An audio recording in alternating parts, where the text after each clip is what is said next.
Ciao a tutti, oggi vorrei parlare degli input e degli output nelle interfacce audio, come rinominare questi ingressi in maniera customizzata in Logic e come creare configurazioni ibride fra mono e stereo quando abbiamo a disposizione più input e più output. Io utilizzerò la mia interfaccia audio 828 MK3 della Motu, un'interfaccia vecchiotta ma molto funzionale, che continua a girarmi nel mio computer con Intel 9. Ho Ventura installato come sistema operativo e farò queste prove con Logic Pro 10.7.7. Beh, innanzitutto perché avere più input e più output e perché avere un'interfaccia audio.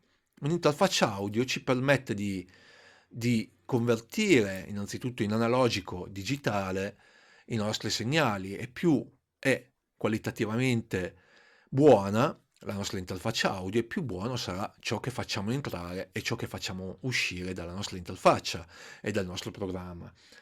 Il, la Motu io l'avevo presa addirittura usata diversi anni fa e ci ho fatto delle eccellenti cose, quindi non dobbiamo per forza di cose spendere un capitale. Avere più input è importante perché, ad esempio, ci serve registrare un batterista. Un batterista non è un cantante, non ha bisogno di un solo microfono, ne ha bisogno di più microfoni, un paio per il rullante, due per la cassa, i piatti, i tom, il Charlie. Ed ecco che avere 8-10 ingressi ci servirà. E cosa ci servono più output? Più output ci servono per avere, ad esempio, diversi sistemi di ascolto. Abbiamo, che ne so, delle casse importanti per l'ascolto del nostro mix finale e abbiamo delle casse qualitativamente più mediose per ascoltare il nostro prodotto anche in sistemi meno performanti. Abbiamo bisogno di uscite separate per i live, per mandare il click al batterista o per mandare un sottomix al cantante. Oppure abbiamo bisogno di collegarci a una patch bay, ad esempio, per fare delle connessioni fra una sala ripresa e una sala regia, oppure per collegarci a un altro mixer. Ok, entriamo un po' nel merito. Quando io adesso ho collegato la mia Motu, andrò a vedere se Logic me la riconosce ed ecco che vado su audio e avrò impostato come output la mia Motu e come input la mia Motu.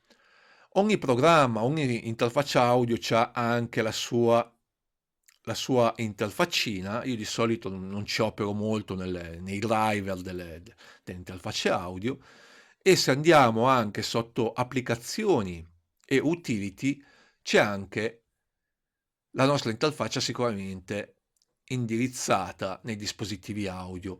Per chi non lo sapesse, questo utility ci fa vedere anche tutte le nostre configurazioni MIDI.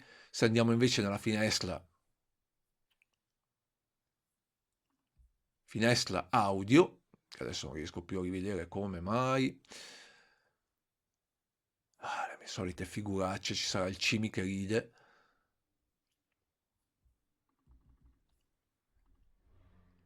Mostra Studio MIDI, cambiano sempre i nomi, e mostra Studio Audio. Io adesso faccio cosa andrò a fare? Andrò a fare 4 tracce audio normali, quindi assegno il primo input, questo l'ho già fatto vedere in un altro video, vado sul numero track to create 4 e avrò creato 4 tracce audio tutte con lo stesso input. Qual è il problema adesso? Che io non posso armarle tutte, ne posso armare solo uno perché Logic vuole che ogni traccia abbia un input diverso. Per far questo io vado qua su input, spunto ascending, creo ad esempio 8 nuove tracce e come vedete in queste nuove tracce che ho appena creato, vado a cancellare le precedenti, avrò tutti degli input diversi, quindi dall'1 all'8 in questo caso, e quindi potrò armare tutte le mie tracce. Vale la stessa cosa anche per gli output. Io posso creare delle tracce con ascending in uscita. Ad esempio posso creare 4 tracce mono oppure 4 tracce stereo, 1 più 2, e farmi un ascending dell'uscita. Se io non faccio l'ascending avrò 4 tracce stereo, eccole qua, 1, 2, 3, 4, 5, 6, 7, 8, che mi vanno tutte in uscita allo stereo out.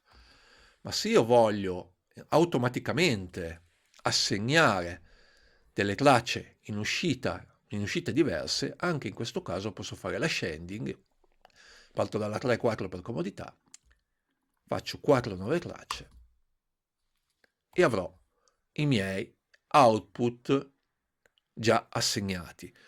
Posso anche fare in modo di creare delle tracce mono e mandarle in uscita a tracce ascending mono. Se io qua come input ho lo stereo, non posso selezionare il mono, ma se io qua come input ho il mono, qua posso fare un ascending anche delle uscite in mono. Ad esempio vado a crearmi 12 tracce, eccole qua, e da ognuna di queste avrò sia l'input inserito che anche l'output. Se io voglio creare delle customizzazioni, basta che vado sul menu Mix, io ho Input, Output, Labels, Etichette. Ed ecco che qua io posso assegnare i nomi che ci voglia. Ad esempio, nell'input 5, vado a dirgli, non si chiama più così, ma si chiama Marco Cuffia. È un esempio, anzi Marco Mic. Invece nel mio Analog 5, che sarà un'uscita, è la cuffia di Piero. E magari mi viene da dire il 4 sarà la cuffia di Mario. E qua invece l'Analog 6 sarà il microfono di Giorgia Mic. Adesso, se io vado a vedere qua, vedete che già i nomi sono stati cambiati. Marco, Giorgia, cuffia di Mario, cuffia di Piero. Sono tutte cose molto semplici, però spesso sfuggono, e andiamo a vedere cosa succede se io vado a mettere un Apple Loop qualsiasi. Ok, andiamo a mettere questo un po' in giro.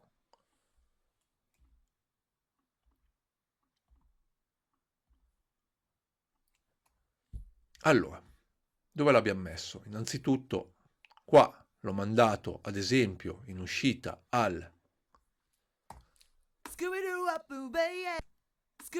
output 1 e vedete qua nello stereo out che mi sta andando soltanto un canale, giustamente. E qua, eccolo qua. Se lo avessi mandato invece qui, questa traccia qua è l'output 10, anche in questo caso mi sta andando ad un solo canale.